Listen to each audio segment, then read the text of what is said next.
La transition malienne ne résoudra rien. Oui. Non. Et pourtant, beaucoup ils cherchent la bonne voie. Non, parce que les gens sont illusionnés aujourd'hui à partir du moment où vous dites « j'aime pas la France ». Vous avez 80% des gens qui vous applaudissent, ils ne savent même pas pourquoi. Donc il y a un conditionnement pavlovien autour des éléments qui sont arrivés à rupture. C'est-à-dire, quoi qu'on dise, la présence de la France en Afrique, en raison des erreurs que la France elle-même a commises et multipliées, cette présence-là est arrivée presque à terme. Et les masses ont pris conscience d'un certain nombre de choses et elles ne les acceptent plus aujourd'hui. Donc vous admettez qu'il y a une certaine maturité au niveau de la masse, il y a une certaine conscience. Mais quand il y a au sein de la masse, évidemment, cette prise de conscience. Mais il ne suffit pas qu'il y ait cette prise de conscience pour qu'une élite veuille bien surfer sur ça.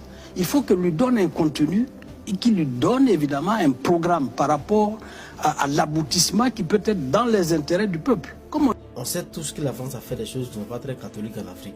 Aujourd'hui, les relations france-africaines aujourd'hui, en fait, sont arrivées à terme, en fait. Comme vous savez tous, en fait, la dernière base militaire française en Afrique de l'Ouest vient déplier bagages au Sénégal.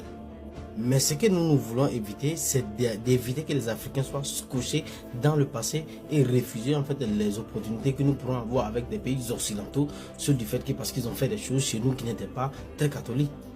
Parce que le plus important aujourd'hui, en fait, c'est ce que nous pouvons faire de l'avenir de nos pays et non chercher à prendre notre revanche sur le passé.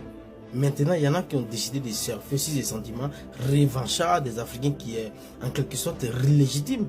Mais le problème, c'est qu'ils ne veulent pas donner du contenu à leur lutte, en fait. Ils parlent du postulat que ceux-là, ils nous ont fait ça, donc il faut couper le cordon ombilical avec eux sans nous expliquer où ils veulent nous amener. Ils veulent tous nous amener vers la Russie. Pourtant, les partenaires russo-africains n'ont pas commencé aujourd'hui. Les Africains qui ont de la mémoire savent que les Russes, moi je demande à n'importe quel Africain qui a de la mémoire de me dire quel est ce pays africain aidé par la Russie qui est un exemple. Moi je sais qu'à la veille des indépendances, la Russie aidait la Guinée de Sékou Touré. Quand Sékou Touré a eu des problèmes avec la France. Je sais que la Russie a aidé l'Angola avec la lutte de libération, le MPLA. Je sais que la Russie a soutenu un certain nombre de pays, mais ils ne sont pas nombreux. Mais tous, après, sont revenus dans le giron de l'Occident. Parce que finalement, on choisit entre la peste et le choléra.